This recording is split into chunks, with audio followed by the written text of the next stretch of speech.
아멘. 네, 오늘 함께 봉독할 말씀은 사무엘하 3장 17절부터 21절입니다. 사무엘하 3장 17절부터 21절입니다. 저희 한 절씩 번갈아 가면서 교독하겠습니다. 사무엘하 3장 17절부터 21절입니다. 제가 먼저 읽겠습니다. 아브넬이 이스라엘 장로들에게 말하여 이르되 너희가 여러 번 다윗을 너희의 임금으로 세우기를 구하였으니 이제 그대로 하라.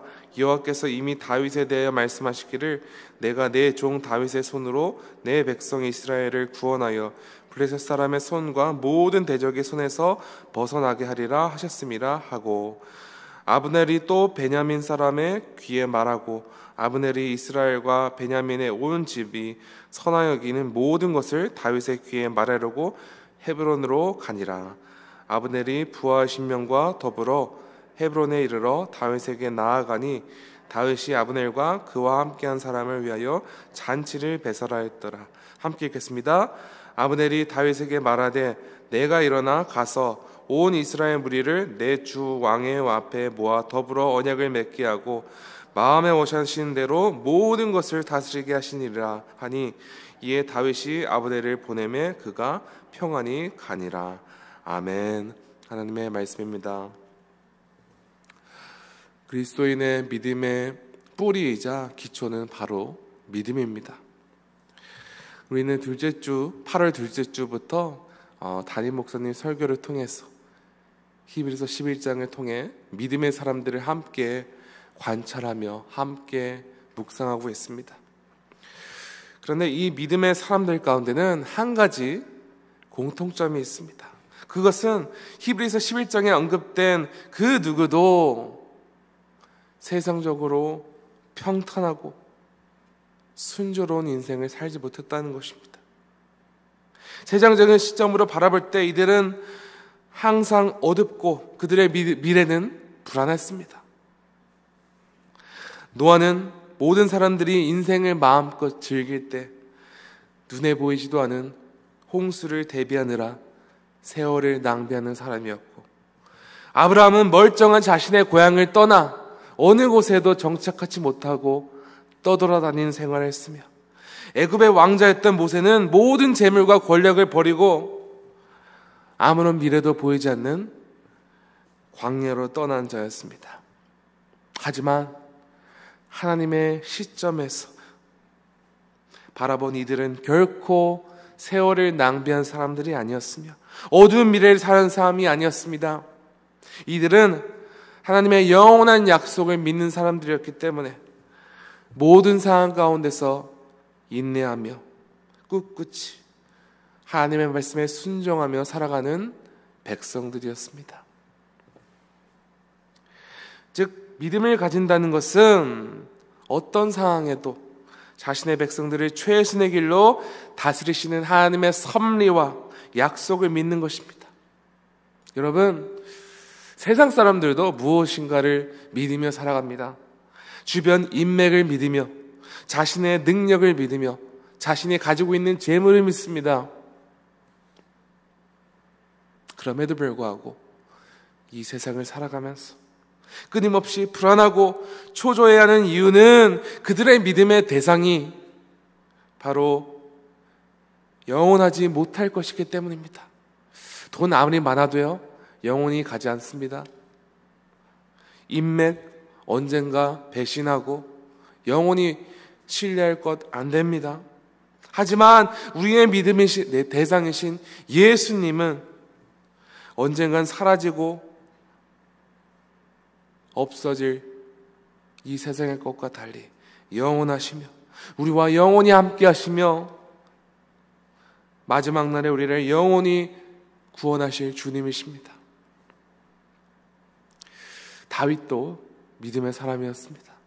그는 이스라엘의 다음 왕으로 기름 받았음에도 불구하고 오랜 기간 동안 사울을 피해 다니며 어려운 나라들을 보냈습니다.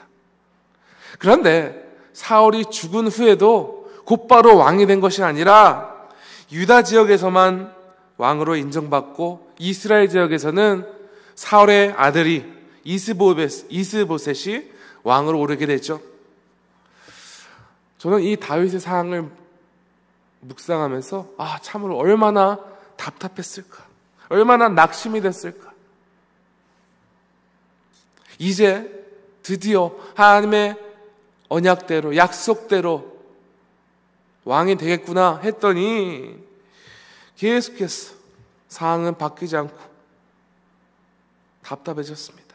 하나님께서 그를 왕으로 선택하시고 항상 함께 하신다는 것을 믿으면서도 빨리 상황이 바뀌지 않고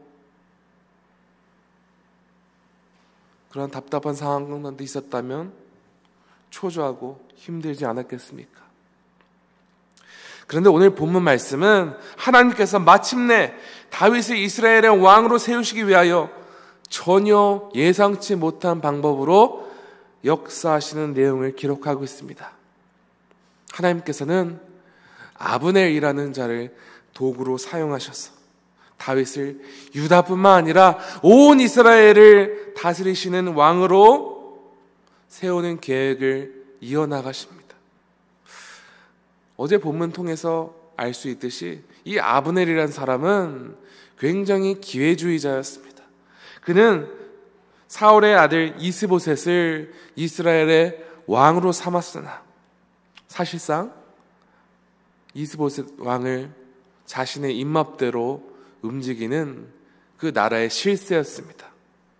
그리고 이스보셋과 관계가 틀어지자 그는 이제 내가 다윗과 손을 잡아야지 결심했습니다. 어제 본문에서는 다윗을 찾아가 협상하는 말씀이 기록되었죠.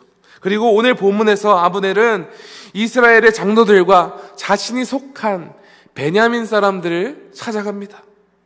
그리고 그들을 설득합니다. 여러분, 아무리 아브넬이 이스라엘의 실세라 할지라도 그 이스라엘의 장로들 그리고 자신의 베냐민 사람들을 설득하고 그들의 마음을 움직이지 않고서는 다윗을 다음 왕으로 세우는 것은 어려운 일이었습니다.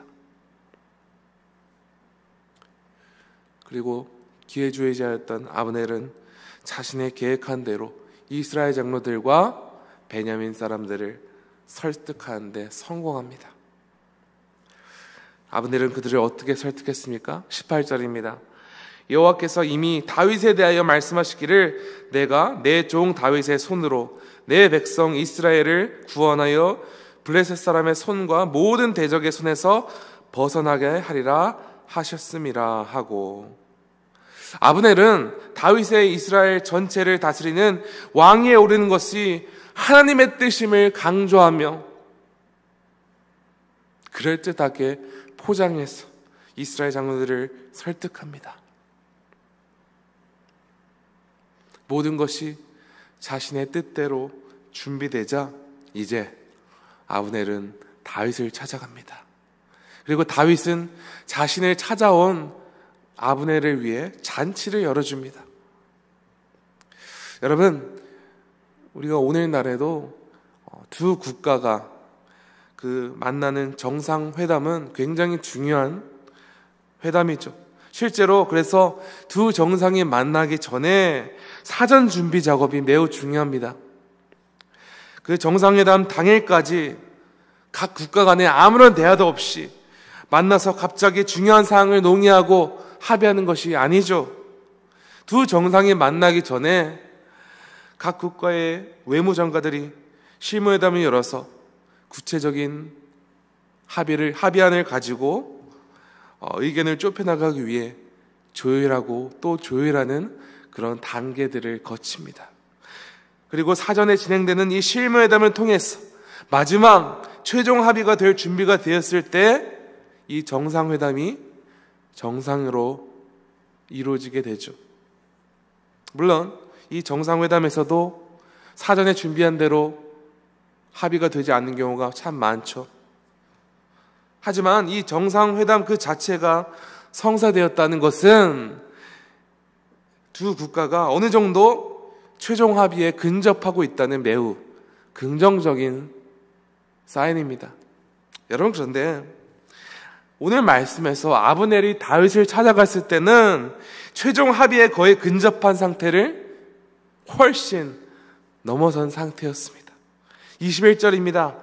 아브넬이 다윗에게 말하되 내가 일어나 가서 온 이스라엘 무리를 내 주 왕의 앞에 모아 더불어 언약을 맺게 하고 마음에 원하시는 대로 모든 것을 다스리시게 하리이다 하니 이에 다윗이 아브넬을 보내매 그가 평안히 가니라. 여러분, 이 만남은 다윗을 이스라엘 왕으로 세우기 위해서 아브넬과 함께 머리를 맞대고 전략을 세우는 그런 모임이 아니었습니다. 혹은 여러 가지 협상을 하기 위해 만난 것도 아니었습니다. 아브넬은 다윗에게 온 이스라엘 장로들과 베냐민 사람들과 모든 대화가 다 끝났으니 다윗 왕이 이스라엘의 왕위에 오르는 것은 시간 문제입니다. 이렇게 말한 것입니다. 모든 것이 순조롭게 다 준비가 되었다고. 여러분, 다윗은 오랫동안 이 순간을 기다려왔습니다. 그리고 다윗에게는 여러 차례 더 빨리 이스라엘 왕으로 오를 수 있는 기회가 있었죠. 사울 왕을 직접 죽이고 왕위에 올릴 수 있는 기회도 있었으며, 사울이 죽은 후에 사울의 아들 이스보셋 왕보다 더 전투에 뛰어난 왕이었으며 대세는 이미 다윗에게로 기울어진 지 오래전이었습니다. 그럼에도 다윗은 끝까지 기다리며 인내하며 하나님의 때를 기다렸습니다.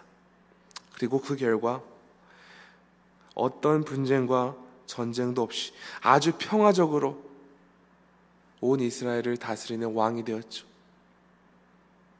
여러분, 근데 우리가 이 말씀을 보면서 얼핏 볼 때 아브넬이라는 기회주의자라는 사람으로 말미암아 이런 극적인 상황이 이루어진 것이 아니냐, 이렇게 생각할 수 있습니다. 여러분, 그런데 모든 상황과 환경을 주관하시고 모든 것을 다스리시는 하나님께서는 이 세상 그 무엇도 도구로 만드셔서 하나님의 계획을 이루시고 하나님의 뜻을 이루어 나갈 수 있는 분이십니다. 다윗은 이런 하나님을 신뢰하며 기다리며 인내했던 것입니다. 만약 우리 삶의 모든 상황과 환경을 주도하시는 분이 하나님이심을 믿음을 확신한다면 우리는 이 세상 그 어떤 변수에 의하여 초조해하고 불안해할 필요가 없는 것입니다. 여러분, 불안함과 낙심의 원인은 미래에 대한 불확신과 불안함 때문인데, 장타다실 재림하실 예수님을 바라보는 백성들에게는 전혀 걱정하며 두려워하며 불안해할 요소들이 없음을 믿으시기 바랍니다. 진정한 하나님의 백성은 불리한 상황과 환경 속에서도 초조해하지 않으며 억지로 상황을 바꾸어 보려고 하지도 않습니다. 다윗은 하나님의 약속을 신뢰함으로써, 믿음으로써 계속 인내하며 하나님을 기다렸습니다. 자신의 뜻대로, 자신의 마음대로, 내키는 대로 행동하는 사람이 아니었습니다. 여러분, 우리도 이와 같이 하나님의 때를 기다리며 인내하는 영성으로 더욱더 깊어져야 합니다. 세상 사람들이나 모든 그리스도인이나 똑같이 인생 가운데 시련이 찾아오기 마련입니다. 미래가 보이지 않는 사람들은 내가 어떻게 해서든지 이 위기와 눈앞에 닥친 상황을 수습해보려고 애쓰겠죠. 하지만 믿음의 사람들은 주 예수님을 신뢰하며 주 예수님께서 이 모든 것을 다스리시고 역사하고 계심을 믿으며 고요히 주님만 바라보며 기다릴 수 있습니다. 우리가 인생을 살면서 세상적인 시선을 바라보고 살아간다면 굉장히 더디고 답답하고 초조할 것입니다. 하지만 다윗과 같이 믿음의 시선으로 크신 하나님을 바라보며 반드시 그분의 뜻을 이루시며 성취하시는 하나님을 바라보는 믿음을 가질 때 능히 매 순간 인내하며 기다리며 마지막 주 오신 날을 소망하는 백성들이 될 줄로 믿습니다. 사랑하는 성도 여러분, 우리를 향한 약속을 신실하게 지키시는 하나님의 뜻을 믿으며 기다리며 온전한 승리를 이루는 믿음의 삶을 살아가시기를 간절히 축원합니다. 그다 함께 기도하겠습니다. 하나님 아버지 감사합니다. 주님 그렇습니다. 하나님, 주께서 우리를 하나님의 백성으로 삼으시고 구원을 이루셨고 또 마지막 날까지 우리를 붙잡으시며 주님의 완벽한 섭리 가운데 우리를 인도하시리라 믿습니다. 이 믿음을 가진 자로서 이 세상을 바라보지 않고 이 세상의 시선으로 살아가는 것이 아니라 오직 주님을 믿음으로써 주께서 역사하심을 믿음으로 나아가는 주의 백성들 되게 하여 주시옵소서. 다윗과 같이 그 어떠한 상황 속에서도 낙심하지 않고 하나님을 신뢰하며 하나님을 기다린 것처럼 우리 삶 가운데도 여러 가지 답답하며 우리의 생각대로 안 되며 초조한 순간에도 오직 모든 것을 다스리시며 선하신 길로 인도하시는 우리의 선한 목자 되시는 예수님만 바라보며 나아가는 주의 백성들 되게 하여 주시옵소서. 주님 감사합니다. 이 모든 말씀 우리 구주 예수 그리스도 이름으로 기도합니다. 아멘. 하늘에 계신 우리 아버지여, 이름이 거룩히 여김을 받으시오며 나라가 임하시오며 뜻이 하늘에서 이루어진 것 같이 땅에서도 이루어지이다. 오늘 우리에게 이러한 양식을 주시옵고 우리가 우리에게 죄 지은 자를 사하여 준 것 같이 우리 죄를 사하여 주시옵고 우리를 시험에 들게 하지 마시옵고 다만 악에서 구하시옵소서.